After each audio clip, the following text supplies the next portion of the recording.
शाही ईदगाह मस्जिद, जामी मस्जिद, ज्ञानवापी मस्जिद, कमल मौला मस्जिद, इन सब में समान बात क्या है?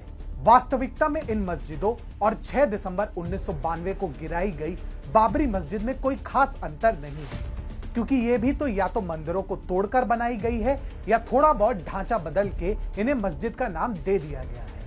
और ऐसी ही एक इमारत है अजमेर में स्थित 2.5 दिन का झोपड़ा, जिसके बारे में दावा किया जाता है कि ये केवल 2.5 दिन में बनकर तैयार हुआ। पर क्या वास्तव में ऐसा अद्भुत चमत्कार हुआ, या फिर वामपंथी इतिहासकारों द्वारा हमारे वास्तविक संस्कृति से हमें अनभिज्ञ रखने का ये एक घृणित और विकृत प्रयास है?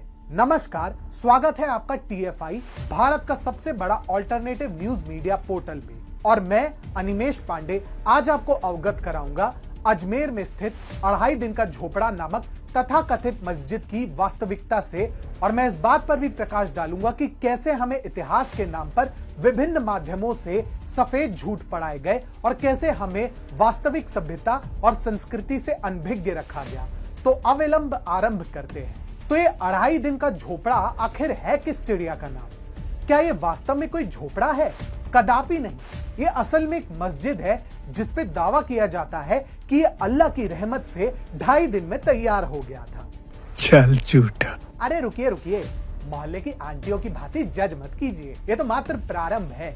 आधिकारिक सूत्रों के अनुसार 2.5 दिन का झोपड़ा की रूपरेखा तो हेरात के निवासी और कथित शिल्पकार अबू बकर ने तय की थी, और तत्कालीन सुल्तान कुतुबुद्दीन ऐबाक ने इसे 1192 में निर्मित करवाया। मुहम्मद घोरी ने जब तराई के द्वितीय युद्ध में सम्राट पृथ्वीराज चौहान को परास्त कर उसे अपना बंदी बनाया, तो उसने अजमेर यात्रा की और वहां के मंदिरों को ध्वस्त करने का आदेश दिया।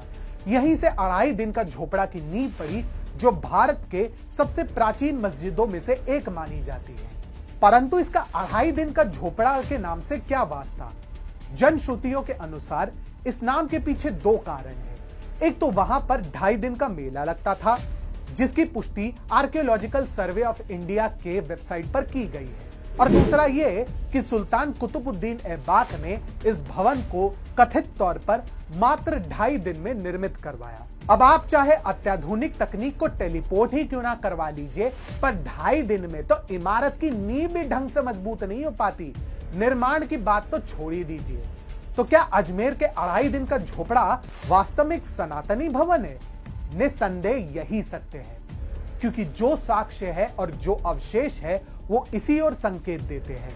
यदि आपको विश्वास नहीं तो इन चित्रों को ध्यान से देखिए। ये 2.5 दिन का झोपड़ा के ही है। इन चित्रों का यदि आप ध्यान से विश्लेषण करते हैं तो आप भी सोचने को विवश होंगे, ये वास्तव में मस्जिद के ही चित्र हैं। जी हाँ, ये वास्तव में 2.5 दिन का झोपड़ा के ही चित्र है। परंतु अगर इस्लामिक शास्त्रों का अध्ययन सतही स्तर पर भी किसी ने किया हो तो आप भी जान जाएंगे कि ये स्थान तो कुफ्र है, क्योंकि जहां पर पद्म शैली में निर्माण हो, स्वास्तिक निर्मित हो, सनातन संस्कृति का गौरव विद्यमान हो, वहां पर आप अपने इस्लामिक रीतियों का अनुसरण कैसे कर सकते हैं? इसके बाद भी यहां पर अनेक लोग आते हैं, नमाज पढ़ते हैं और अपने इस्लामिक रीतियों का अनुसरण भी करते हैं। परंतु 2.5 दिन का झोपड़ा वास्तव में क्या था?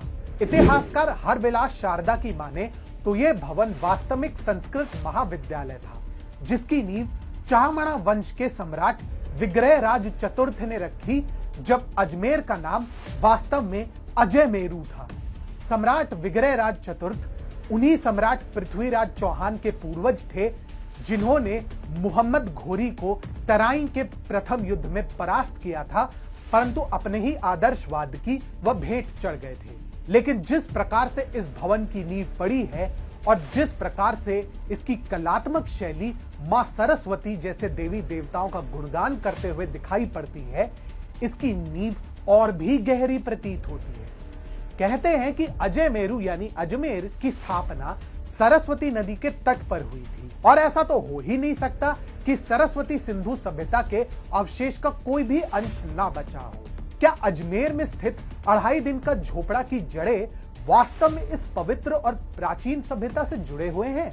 सच कहें तो 2.5 दिन का झोपड़ा बाबरी मस्जिद और ज्ञानवापी मस्जिद की भांति वास्तव में हमारी संस्कृति पर जबरदस्ती थोपा हुआ इस्लामिक साम्राज्यवाद का जीता जागता प्रतीक है, जिसके नीचे हमारी संस्कृति के वो रहस्य छुपे हैं जिन्हें जनता के समक्ष लाना हमारा कर्तव्य भी है और हमारा धर्म भी।